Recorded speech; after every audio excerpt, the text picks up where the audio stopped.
Kasih karunia dan damai sejahtera dari Allah Bapa kita dan dari Tuhan Yesus Kristus menyertai kamu. Amin. Shalom Bapak Ibu, saudara-saudari yang dikasihi Yesus Kristus.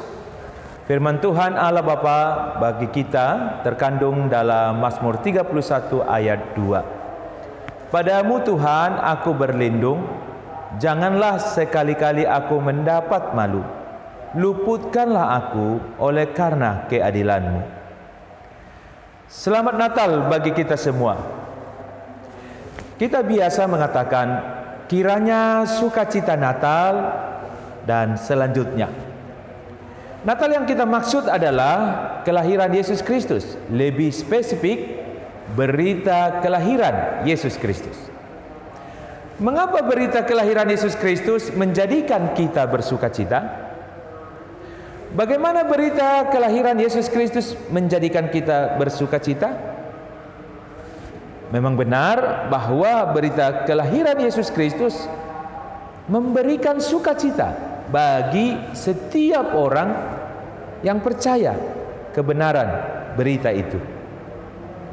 Para malaikat Tuhan memberitahu para gembala di ladang Efrata bahwa berita kelahiran Yesus Kristus merupakan kesukaan besar untuk seluruh bangsa, karena Yesus Kristus adalah juru selamat bagi umat manusia berdosa dari kebinasaan kekal. Lukas 2 ayat 10 sampai 11. Kesukaan besar atas kehadiran Yesus Kristus di dunia ini sebagai juru selamat hanya dialami setiap orang yang sungguh-sungguh mengakui, mempercayai dan mengandalkan Yesus Kristus satu-satunya Tuhan dan juru selamat. Lalu bagaimana kita bisa tetap menikmati sukacita atas berita kelahiran Yesus Kristus sementara kita masih hidup di dunia yang penuh dengan masalah ini? Seperti Daud dalam Mazmurnya bergumul berat karena ancaman para musuhnya. Bagaimana sukacita Natal Yesus Kristus tetap bertahan di dalam hati kita sementara kita bergumul atas ancaman di zaman kita ini? Salah satunya adalah perubahan iklim. Kebanyakan dari sejumlah bencana alam yang terjadi di bulan Desember ini merupakan fenomena perubahan iklim.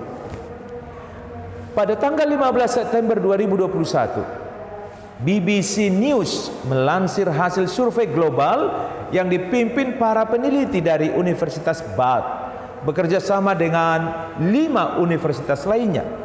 Mereka melakukan survei kepada responden sebanyak 10.000 orang yang berusia antara 16 sampai 25 tahun yang tinggal di 10 negara.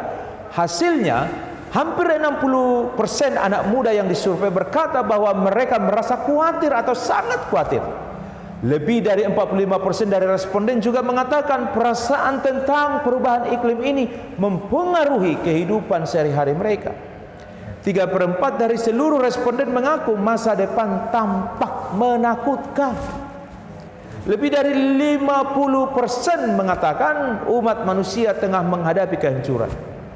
2/3 dilaporkan merasa sedih, takut dan cemas. Banyak yang merasa khawatir, marah, putus asa, sedih dan malu, namun juga penuh harap. Sementara itu di Indonesia, Purpose Climate Lab melakukan survei terhadap 2073 responden dari 27 wilayah perkotaan dan pedesaan di Indonesia secara daring dan luring. Sebanyak 89% responden mengatakan sangat khawatir akan dampak perubahan iklim. 66% mengatakan bahwa perubahan iklim memberi dampak buruk secara langsung pada diri mereka. Dan sebanyak 74% responden mengatakan perubahan iklim berdampak buruk bagi generasi mendatang. Mereka yang merasa khawatir rata-rata tinggal di area yang rawan akan bencana alam seperti Jakarta, Sumatera Utara, dan Sumatera Selatan. Meski begitu, hanya 23% yang meyakini manusia sepenuhnya bertanggung jawab atas perubahan iklim. Sisanya sebanyak 44% percaya bahwa bencana alam itu hukuman dari Tuhan. 24% percaya bahwa bencana alam sebagai peringatan dari Tuhan. Dan 21% bencana alam terjadi karena penggunaan bahan bakar fosil. Bagaimanapun, perubahan iklim merupakan ancaman bagi kehidupan manusia. Perubahan iklim itu sebagai akibat dari keegoisan, kebodohan, dan kerakusan sejumlah manusia dalam mengeksploitasi alam ini. Menyikapi ancaman apapun, kita tidak boleh berputus asa. Dari pengalaman Raja Daud kita belajar bahwa kita harus tetap percaya pada Tuhan, sehingga kita mencari perlindungan, keselamatan, dan keadilan dari Dia. Sebagaimana dikatakan Raja Daud dalam doanya kepada Tuhan, "Padamu Tuhan, aku berlindung. Janganlah sekali-kali aku mendapat malu. Luputkanlah aku oleh karena keadilan-Mu." Sukacita yang timbul di dalam hati kita atas kepercayaan kita akan kebenaran berita kelahiran Yesus Kristus, itulah alasan bagi kita untuk tetap menyikapi ancaman apapun, termasuk ancaman perubahan iklim, sebagai orang yang percaya kepada Tuhan melalui Yesus Kristus. Tentu di dalam sukacita kita itu, kita juga bersama dengan masyarakat dunia ini mengatasi ancaman perubahan iklim, termasuk kesediaan kita mengubah perilaku hidup kita yang berpotensi merusak alam tempat hunian kita ini. Amin. Kita berdoa.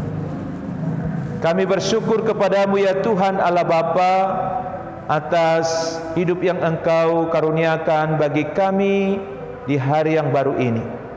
Darimulah kami menerima kebutuhan dan keperluan kami. Berkatilah pekerjaan, aktivitas kami supaya berhasil. Ada rezeki yang bisa kami bawa di tengah kehidupan kami secara pribadi, secara keluarga, yang bisa kami pakai, kami kelola untuk menyelenggarakan kehidupan yang berkenan bagi Tuhan, dan juga untuk mendukung pelayanan bagi kemuliaan Tuhan di tengah-tengah gereja-Mu. Berkatilah Tuhan kehidupan kami secara pribadi dan keluarga. Kiranya damai sejahtera-Mu memenuhi hati dan pikiran kami, sukacita-Mu juga penuh di dalam hati kami. Tuhan, kami berdoa untuk bangsa dan negara kami ini. Lawatlah ya Tuhan, pakailah pemerintah kami di tingkat pusat dan daerah, supaya mereka dapat mengerjakan tugas tanggung jawab mereka dengan baik, menyelenggarakan pemerintahan yang sungguh-sungguh mewujudkan kebenaran, keadilan, dan kesejahteraan bersama seluruh rakyat Indonesia. Gagalkan, hancurkanlah semua niat, rencana, rancangan dari kelompok-kelompok yang berusaha merusak kehidupan yang harmonis di tengah bangsa yang majemuk ini. Kiranya kami boleh bersama-sama hidup dengan rukun, hidup damai, hidup harmonis ya Tuhan, di tengah bangsa yang Kau ciptakan sejak semula hidup majemuk. Berkati keluarga kami masing-masing, berkati kerabat kami, berkati para sahabat kami, berkati masyarakat kami, secara khusus untuk para korban bencana alam dimanapun mereka berada. Tuhan memulihkan, Tuhan menghiburkan hidup mereka. Dalam Kristus Yesus kami memohon dan bersyukur kepadamu ya Bapa. Amin. Saya mau